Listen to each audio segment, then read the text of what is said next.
সংসদ নেতা তারেক রহমান বলেছেন, দেশ ও জনগণের স্বার্থে জাতীয় সংসদকে অর্থবহ করতে চায় সরকার। জনগণের ভোটে নির্বাচিত জনপ্রতিনিধিরা জাতীয় সংসদকে আলোচনার কেন্দ্রবিন্দু হিসেবে রাখবে বলেও আশা প্রকাশ করেন তিনি। বলেন, মতভেদ থাকবে, কিন্তু স্বনির্ভর বাংলাদেশ গড়ায় কোনো বিরোধ থাকতে পারে না।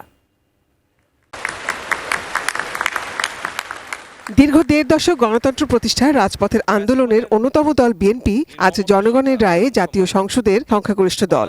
এ দলের প্রধান তারেক রহমান প্রথমবারের মতো সংসদ নেতা। সর্বস্তরের সকল শ্রেণী পেশার ত্রয়োদশ জাতীয় সংসদের প্রথম অধিবেশনের শুরুতেই বক্তব্য রাখেন সংসদ নেতা এবং প্রধানমন্ত্রী তারেক রহমান। বক্তব্যের শুরুতেই তিনি স্মরণ করেন দেশের মানুষের গণতান্ত্রিক অধিকার পুনরুদ্ধারের আন্দোলনের আপসহীন নেত্রী খালেদা জিয়ার আত্মত্যাগের কথা।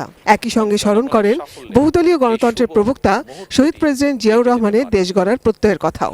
আজ তাই এই জাতীয় সংসদে দাঁড়িয়ে আমরা দেশ এবং জনগণের স্বার্থে আপসীন নেতৃত্ব, ব্যক্তিত্ব, স্মরণীয়, বরণীয়, অনুকরণীয় রাজনীতিবিদ মরহুমা খালেদা জিয়াকে গভীর শ্রদ্ধার সঙ্গে স্মরণ করছি। ২৪শে রক্তক্ষয়ী আন্দোলনে ফ্যাসিস্ট সরকারের পতনের মাধ্যমে জনগণের সরকার প্রতিষ্ঠিত হলো মন্তব্য করে সংসদ নেতা তারেক রহমান বলেন, প্রতিটি পরিবারকে স্বনির্ভর করাই বিএনপির লক্ষ্য। সবার সহযোগিতা চেয়ে তিনি বলেন, স্বনির্ভর বাংলাদেশ গড়ায় কোনো বিরোধ থাকতে পারে না।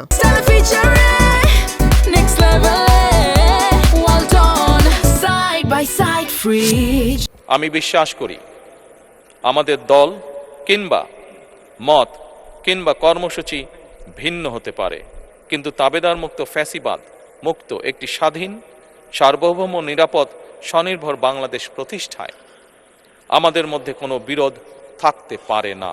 এরপর সংসদের স্পিকার ও ডেপুটি স্পিকার নির্বাচিত হবার পর তাদের শুভেচ্ছা জানিয়ে সংসদ নেতা তারেক রহমান আশাবাদ প্রকাশ করে বলেন, গণতন্ত্রকামী জনগণের রক্তঋণের প্রতিষ্ঠিত সংসদে তারা নিরপেক্ষ অবস্থান ধরে রাখবেন। আজকের এই সংসদ বাংলাদেশের জনগণের সংসদ।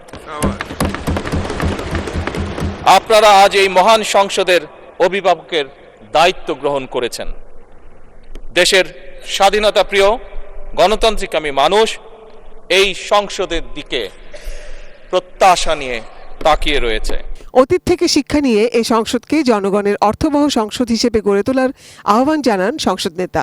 বিগত ১.৫ দশকে যারা নিজেদেরকে এমপি পরিচয় দিয়েছিল তারা কেউ জনগণের ভোটে নির্বাচিত ছিল না। Nazia Afrin, ATN news, Dhaka.